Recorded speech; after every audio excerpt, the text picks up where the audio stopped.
22 અને 23 માર્ચ દરમિયાન જામનગરના ટાઉન હોલ ખાતે ગુજરાત રાજ્ય લલિત કલા અકાદમીના એવોર્ડ પ્રાપ્ત 14 કલાકારોનું વિવિધ વિષયો પર ચિત્રોનું અદ્ભુત પ્રદર્શન યોજવામાં આવ્યું છે।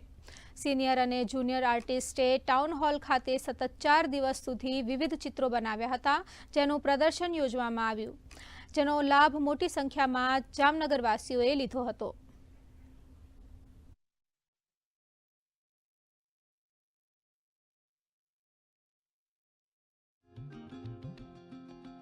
चौदह कलाकारोए जेने ललित कलाना एवॉर्ड मळेला होय एवा आर्टिस्टोने अहींया केम्पमां बोलाववामां आवे छे अने सीनियर जूनियर कलाकारो साथे बेही अने कलानुं आदान प्रदान करी अने पोते एकबीजानुं नवुं सर्जन करे छे। गुजरात स्टेट ललित कला एकेडमी द्वारा अहींया सीनियर अने जूनियर आर्टिस्टनो केम्प योजवामां आव्यो छे। अहींया मैं मारा 4 दिवसमां 2 चित्रों तैयार कर्या छे। गुजरात राज्य कलाए अમને આ પ્લેટફોર્મ આપ્યું છે, એના માટે હું એમનો ખૂબ ખૂબ આભાર માનું છું।